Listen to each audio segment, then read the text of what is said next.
Good afternoon, my dear students. This is your Subbaru sir, founder and director of Ashoka AI Study Circle, Ashok Nagar X Roads, Hyderabad. So first ఇప్పుడు group వన్లో ప్రిలిమ్స్కి చదవాలన్నా మెయిన్స్కి చదవాలన్నా రాబోయే కొత్త group వన్కి అంటే కొత్తగా group one prepare అయ్యేటటువంటి వాళ్ళు సో ఇప్పటి నుంచి ప్రిపేర్ అయ్యే వాళ్ళు ఫస్ట్ ప్రిలిమ్స్ మీద ఫోకస్ చేయాలన్నా లేదా మెయిన్స్ మీద ఫోకస్ చేయాలనేది చాలామందికి పెద్ద అదొక సందిగ్ధం ఉంటుంది అనమాట. సో ఇప్పుడు ప్రిలిమ్స్కి మెయిన్స్కి చదవాలా అంటే రెండు ఇంపార్టెంటే. ప్రిలిమ్స్ పాస్ అయితేనే కదా మనం మెయిన్స్ రాయగలుగుతాం. సో కాబట్టి ప్రిలిమ్స్ మీద ఫోకస్ చేయాలి, అదేవిధంగా మెయిన్స్ మీద. కేవలం ప్రిలిమ్స్ పాస్ అయితేనే సరిపోదు.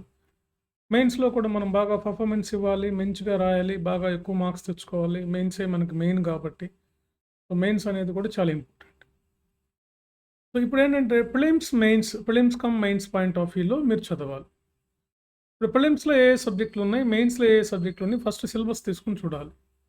ఇప్పుడు ప్రిలిమ్స్లో ఉన్న 5 సబ్జెక్టులు మెయిన్స్లో కూడా అవే 5 ఉన్నాయి. కొన్ని 1-2 సబ్జెక్టులు తప్ప మెయిన్స్లో. ఆ ప్రిలిమ్స్లో ఉన్న సబ్జెక్టులు ఏంటో చూసి వాటికి ఎక్కువగా స్కోప్ ఉన్నటువంటి సబ్జెక్టులు, ఎక్కువ ప్రిలిమ్స్లో వాటి యొక్క మార్జిన్ ఎక్కువ ఉన్నటువంటి సబ్జెక్టులు చూసుకొని వాటిని మనం ప్రిపేర్ అవ్వాలి. వాటిని ప్రిలిమ్స్ కమ్ మెయిన్స్. ఆ టాపిక్ ప్రిలిమ్స్లో ఎలా రావచ్చు, మెయిన్స్లో ఎలా రావచ్చు, ప్రిలిమ్స్లో వచ్చినప్పుడు ఆన్సర్ ఎలా చేయగలుగుతాం మనం, అదేవిధంగా మెయిన్స్లో అయితే ఆ క్వశ్చన్ మనం ఎలా ఆన్సర్ రాయగలుగుతాం దానికి అనేది మనం తెలుసుకోవాలి. ఇది తెలియాలంటే ఫస్ట్ మీరు సిలబస్ తరోగా చూడాలి. అసలు గ్రూప్ వన్ సిలబస్ ఏంటి, ప్రిలిమ్స్లో ఎలాంటి సిలబస్ ఉంది, మెయిన్స్లో ఎలాంటి సిలబస్ ఉంది అని చెప్పి ముందు సిలబస్ పేపర్ దగ్గర పెట్టుకొని మీరు బాగా ఆ సిలబస్ని కాస్త స్టడీ చేయాల్సిన అవసరం ఉంటుంది. మన పాత వీడియోలు ఉంటాయి గ్రూప్ వన్ సిలబస్ మీద, మీరు అవైనా చూసి తెలుసుకోవచ్చు అనమాట. సో కాబట్టి ఒక టాపిక్ ప్రిలిమ్స్లో ఎలా ఉంటుంది, మెయిన్స్లో ఎలా ఉంటుంది. అదే టాపిక్ ఒకవేళ ఏపీలో అయితే ఇంటర్వ్యూ ఉంది, ఇంటర్వ్యూలో ఎలాంటి క్వశ్చన్ అడగవచ్చు. తెలంగాణలో ప్రస్తుతానికి గ్రూప్ వన్ ఇంటర్వ్యూ లేదు కాబట్టి మెయిన్ కాబట్టి వాటి మీద ఫోకస్ చేయాల్సి ఉంటుంది అనమాట. ఓకే, ఫర్ ఎగ్జాంపుల్ మీరు ఏదైనా సరే ఒక ఎకానమీనో, ఒక హిస్టరీనో, పాలిటీనో ఒక చాప్టర్ తీసుకుంటే ఆ చాప్టర్లో ప్రిలిమ్స్ క్వశ్చన్స్ ఎలా వస్తున్నాయి, అదే క్వశ్చన్ అదే టాపిక్ మెయిన్స్లో ఎలా వస్తుంది అనేది మనం చూసుకోవాలి. కాబట్టి సైమల్టేనియస్గా చదవాలి. నా ఉద్దేశం ప్రకారం ఏంటంటే మీరు ఒక 3-4 సబ్జెక్ట్స్ ఎంచుకొని వాటిని సైమల్టేనియస్గా చదివి మీరు ప్రిలిమ్స్కి మెయిన్స్ కలిపి ఒక నోట్స్ లాగా, ఒక సినాప్సిస్లో ఒక నోట్స్ లాగా రాసుకొని మనం పెట్టుకోవాలి. అప్పుడే మనకి ఈజీ అవుతుంది. ఇలా చేస్తే మీకు కోచింగ్ కూడా అవసరం లేదు. నేను మళ్ళీ చెప్తున్నాను. కోచింగ్ మీకు దాదాపుగా 8-10 నెలలు పడుతుంది. దాదాపు సివిల్ సిలబస్ అంత ఉంది. కాబట్టి కోచింగ్ మీకు టైం వేస్ట్ తప్ప ఏమీ ఉండదు. కోచింగ్ కూడా అవసరం లేదు. ఈ విధంగా మీరు ప్రిపేర్ అయ్యి మీరు టెస్టులు అయితే రాసుకోవాలి. ఖచ్చితంగా మీరు ఎక్కడన్నా కోచింగ్ తీసుకోకపోండి, అది వేరే విషయం. టెస్టులు అయితే మాత్రం అటు ప్రిలిమ్స్కి రాయండి, మెయిన్స్కి రాయండి. ప్రిలిమ్స్ కన్నా మీరు రాయకపోయినా అట్లా ప్రిలిమ్స్ పాస్ అవ్వచ్చు. ప్రిలిమ్స్ ఏంటంటే ఇప్పుడు కట్ ఆఫ్ బాగా తగ్గుతున్నాయి, వేకెన్సీస్ ఎక్కువ ఉంటున్నాయి కాబట్టి ప్రిలిమ్స్ పెద్దగా ప్రాబ్లం ఏమి ఇవ్వదు మీకు.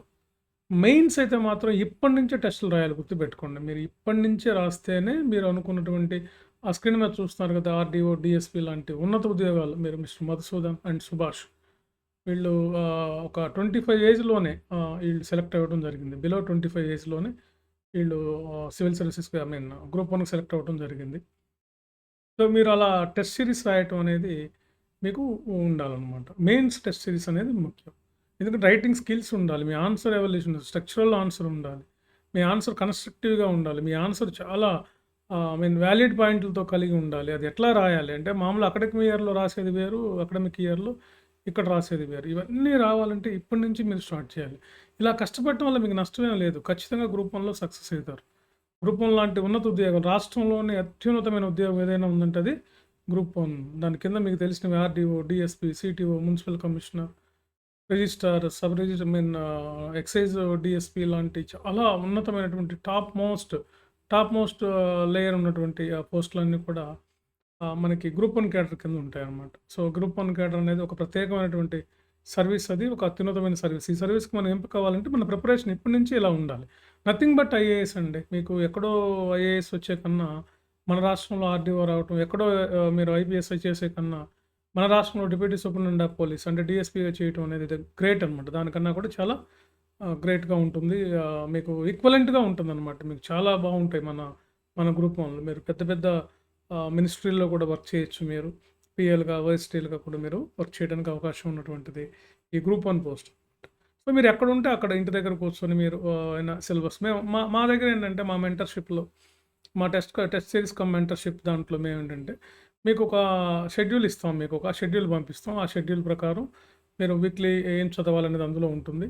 అలా మీకు 24 వీక్స్ షెడ్యూల్ ఒకటి పంపిస్తాం. దాని ప్రకారం చదివితే ఆల్మోస్ట్ ఆల్ మీకు మెయిన్స్‌లో ఉన్నటువంటి 6 పేపర్లు కంప్లీట్ అయిపోతాయి. Prelims come mains point of వ్యూలో ఎట్లా చదవాలో చెప్తాం. తర్వాత యూనిట్ వైస్‌గా టెస్టులు రాసుకుంటూ ఉండండి నోటిఫికేషన్ వచ్చేసరికి.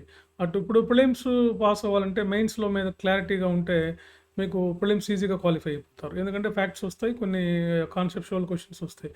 ఎక్కువ కాన్సెప్చువల్ క్వెషన్స్ వస్తున్నాయి కాబట్టి ఆ కాన్సెప్చువల్ క్వెషన్స్ రాయాలంటే మీకు మెయిన్స్ మీద బాగా పట్టు ఉండాలన్నమాట. ఇలా మీరు క్లియర్‌గా చేసుకుంటూ పోయారనుకోండి ఈజీగా టాప్ ర్యాంక్ వస్తుంది. మీరు చూడండి రేపు రాబోయే వాళ్ళు వీళ్ళంతా ఇట్లా చేసినటువంటి వాళ్ళే. సో, అందుకని ఇప్పటి నుంచే కాలాన్ని వృధా చేయకుండా మీరు నేను చెప్పిన పద్ధతిలో చదివి మీరు రాయండి. ఇంకేదన్నా నంబర్స్ కాల్ చేయండి. సో, వెంటనే మీరు మెంటర్‌షిప్ టెస్ట్ సిరీస్ తీసుకొని మీరు జాయిన్ అయ్యి మీ ప్రిపరేషన్ కొనసాగించండి. ఖచ్చితంగా గ్రూప్ 1లో మీరు సక్సెస్ అవుతారు. నేను మీకు గ్యారంటీ ఇస్తాను. నేనే చెప్తాను మీరు రాస్తూ ఉంటే నేనే ఒకరోజు మీరు రాస్తూ ఉండంగా నేనే ఫోన్ చేసి నీకు ఖచ్చితంగా ర్యాంక్ వస్తుంది. నువ్వు ఖచ్చితంగా ఆర్‌డీఓ లేదా ఇలాంటి మంచి టాప్ మోస్ట్ పోస్ట్ వస్తుందని చెప్పి నేనే రాసేటప్పుడే చెప్తాను. మాకు లాస్ట్ గ్రూప్ 1కి రాసిన తెలంగాణ గ్రూప్ 1కి రాసిన వాళ్ళకి అందరికి అట్లాగే ఫీడ్‌బ్యాక్ ఇచ్చాను. రేపు వీళ్ళ రిజల్ట్ వచ్చినాక వాళ్ళతో చెప్పిస్తాను. మీరు కావాలంటే అది మీరు వినొచ్చనమాట. అట్లా ఉంటది నాదంతా కూడా స్ట్రెయిట్ ఫార్వర్డ్ అథెంటికేటెడ్‌గా ఉంటది. ఉన్నది ఉన్నట్టే మాట్లాడతాను. మీ కాలాన్ని వృధా చేయొద్దు. అలా అని చెప్పి నా సమయాన్ని కూడా మీరు వృధా చేయకుండా మీరు చక్కగా సీరియస్‌గా ప్రిపేర్ అయ్యేవాళ్ళు, ఈ కోచింగ్ లేకుండా ఇంటి దగ్గరే ఉండి ప్రిపేర్ అవ్వాలనుకున్న వాళ్ళు, హౌస్ వైఫ్స్ అయినా లేదంటే ప్రైవేట్ ఎంప్లాయీస్ అయినా ఏదైనా జాబ్ చేసుకుంటున్నా గానీ మీరేం లీవ్స్ పెట్టి అనవసరంగా హైదరాబాద్ వచ్చి ఇక్కడ టైం వేస్ట్ చేసి మీకు తెలియకుండా ఉన్న మార్కెట్‌లో ఉన్న పుస్తకాలన్నీ గందరగోళంగా ఉన్న పుస్తకాలన్నీ వేలకు వేలు పెట్టి కొనుక్కొని పోయి ఎట్లా చదవాలో తెలియక ఇంట్లో పడేసి గ్రూప్ 1 ప్రిపేర్ అవుతున్నాం ఎట్లా అని చెప్పి తెలియక మీరు గందరగోళమైన పరిస్థితిలో ఉంటారు. అవేవి లేకుండా ఉండాలంటే నేను చెప్పినట్టుగా మీరు ఫాలో అవ్వండి. మెంటర్‌షిప్ కమ్ టెస్ట్ సిరీస్‌లో జాయిన్ అయిపోండి. మీకు అన్నీ మేము క్లారిటీ ఇస్తాను. నేనే స్వయంగా మిమ్మల్ని చూస్తాను. రోజుకి ఎంతోమంది జాయిన్ అయిపోతూ ఉంటారు. ఓకే. Thank you.